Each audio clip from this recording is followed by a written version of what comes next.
ముందుగా మీ అందరికీ బిలేటెడ్‌గా happy Diwali. I know ఇది దివాళీ రోజు పెట్టవలసింది. బట్ ఎడిటింగ్‌లో ఉండి కొంచెం లేట్ అయిందనమాట.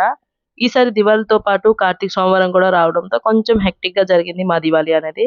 సో, దివాళీ ఎలా జరిగింది ఏంటనేది మొత్తం ఛానెల్‌లో ఫుల్ వ్లాగ్ అప్‌లోడ్ చేశాను. కింద ట్యాగ్ చేస్తున్నాను. వెళ్లి ఒకసారి చెకౌట్ చేయండి. వ్లాగ్ నచ్చితే తప్పకుండా వ్లాగ్‌ని లైక్ చేసి ఛానెల్ సబ్స్క్రైబ్ చేసుకోండి. అండ్ పక్కనున్న బెల్ ఐకాన్ క్లిక్ చేస్తే నేను ఎప్పుడు వీడియోస్ పెట్టినా మీకు నోటిఫికేషన్ వస్తుంది. సో, ఇక్కడైతే నేను పొద్దున్నే లేచి ఫ్రెష్ అయ్యి గుడికి వెళ్దామని చెప్పి రెడీ అయ్యాను. సో, ఈరోజైతే మాకు దగ్గరలో ఉన్న ఒక మంచి శివాలయంకి వెళ్ళామనమాట. సో, ఎక్కడికి వెళ్ళాము ఏంటనేది నేను వ్లాగ్‌లో ఎక్స్‌ప్లెయిన్ చేశాను. సో, టెంపుల్‌కి వెళ్ళి వచ్చి చిన్న షాపింగ్ కూడా వెళ్ళాము.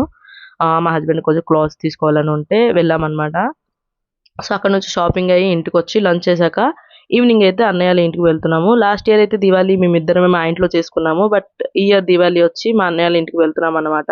అట్లానే అన్నయ్యకి చిన్న సర్ప్రైజ్ కూడా ఇచ్చాము. సో, ఏమిచ్చాను ఏంటో తెలియాలంటే వ్లాగ్ తప్పకుండా చెకౌట్ చేయండి. సో, అన్నయ్య వాళ్ళ ఇంటికి వెళ్ళేసరికి ఆల్రెడీ వాళ్ళ దివాళీ ప్రిపరేషన్ అయితే స్టార్ట్ అయిపోయాయి. సో, మేము వెళ్ళాక కొంచెం క్రాకర్స్ కాల్చి అక్కడే డిన్నర్ చేసి నైట్ అక్కడే ఉండిపోయామనమాట.